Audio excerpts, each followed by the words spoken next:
Halo, assalamualaikum warahmatullahi wabarakatuh. Semangat pagi, salam sejahtera untuk kita semuanya. Ketemu kembali dengan Pak Awi di Mabel KWU. Materi kita kali ini adalah perencanaan usaha bidang konversi energi 2. Submateri sumber daya usaha konversi energi. Sekedar mengulas materi yang lalu bahwa energi adalah suatu kemampuan untuk melakukan kerja. Kemudian energi dapat berubah bentuk dari bentuk yang satu ke bentuk yang lain atau dikonversikan. Kemudian energi juga dapat dipindahkan secara kinetik. Sumber energi untuk keperluan manusia ada dua. Yang pertama energi terbarukan, yaitu sumber energi yang dapat diperbarui seperti biomas, biogas, panel surya, kincir angin, tenaga panas bumi, dan kincir air. Sedangkan energi yang tidak terbarukan adalah energi yang habis pakai atau tidak dapat diciptakan kembali, seperti contohnya adalah minyak bumi, gas tambang, dan berbagai macam lainnya. Nah, di pelajaran kemarin juga kita sudah membahas tentang bagaimana cara mengkonversi energi dari energi kincir angin menjadi listrik, dari panel surya menjadi listrik, dari kincir air menjadi listrik, dan seterusnya. Bagaimana kita merencanakan usaha untuk perencanaan bidang konversi energi? Dalam melakukan perencanaan usaha, kita harus memperhatikan 4 hal. Yang pertama, ide dan peluang usaha. Kedua, sumber daya yang dibutuhkan. Ketiga, perencanaan administrasi. Dan yang keempat adalah kebutuhan pasar terhadap produk konversi energi. Baik, kita akan masuk ke dalam hal yang mendasar dari sebuah perencanaan. Apa itu? Betul, ide. Kita harus menemukan ide terlebih dahulu. Energi apa saja yang akan dibuat, dan apakah energi tersebut memiliki peluang usaha. Contoh, misalkan ada biogas. Apakah biogas bisa dijadikan usaha, atau mungkin biomasa? Bagaimana cara membuatnya, atau mungkin ide-ide baru yang belum dikembangkan orang lain. Setelah kita menemukan ide usaha, maka kita membutuhkan sumber daya atau yang lebih kita kenal dengan 6M. Apa saja? Coba, ini pernah dibahas di semester 1 kemarin.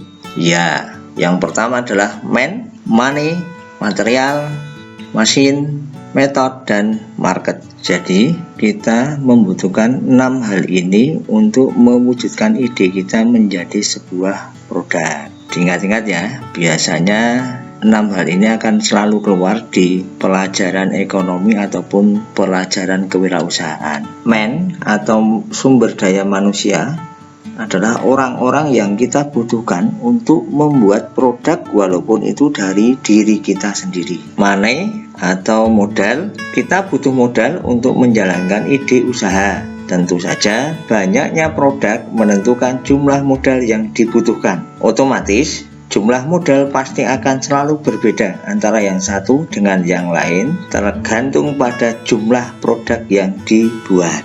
Material atau bahan baku digunakan untuk mewujudkan ide usaha. Tentu selain uang atau modal, kita butuh bahan baku untuk menghasilkan sebuah produk atau mewujudkan ide usaha. Mesin atau peralatan kerja. Bila sudah tersedia bahan baku, tetapi mesin atau peralatan kerja belum ada, pertanyaannya, bisakah produk dihasilkan? Mungkin saja bisa, meski kemungkinan itu kecil, tanpa dibantu peralatan kerja. Maka, mesin merupakan komponen sumber daya yang sangat penting untuk mempercepat kerja. Metode atau metode. Kita sudah punya modal, sudah punya mesin, tentu saja kita juga harus tahu cara kerjanya. Coba kenapa? Kalau kita tidak tahu metode atau cara kerjanya, maka produk kita akan menjadi produk yang tidak semestinya. Yang terakhir, market atau pasar. Percuma saja kita sudah keluar modal besar untuk menghasilkan produk, tetapi kita tidak memiliki target pasar. Nah, target pasar menjadi sangat penting untuk menentukan target pasar kita. Target pasar kita kemana?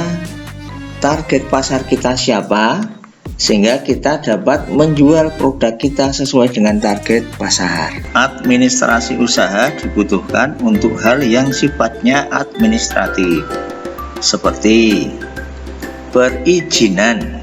Untuk proses legalisasi perusahaan kita harus mengurus surat izin usaha di kantor perdagangan yang kita sebut dengan SIUP. Yang kedua, surat menyurat adalah proses administrasi antar instansi atau perusahaan. Yang ketiga, pencatatan transaksi.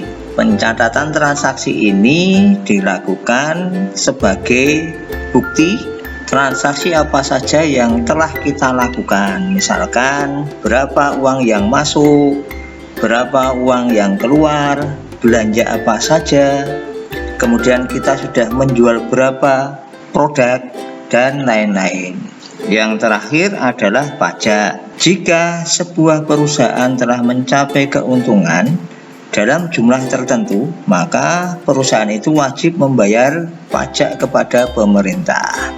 Kebutuhan pasar, tinggal bagaimana kita membuat produk lewat ide kita sehingga sangat diminati pasar.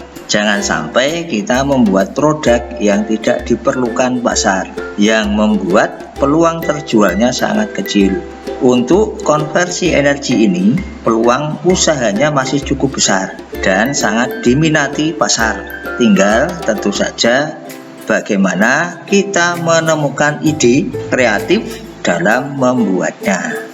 Tugas hari ini, coba Anda petakan konversi apa saja yang mungkin bisa dijadikan inspirasi untuk membuat sebuah kerajinan atau usaha kerajinan. Demikian video pembelajaran kali ini. Terima kasih telah mengikuti pembelajaran dengan baik.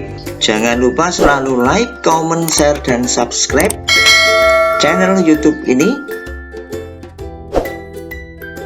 Bapak akhiri, wassalamualaikum warahmatullahi wabarakatuh.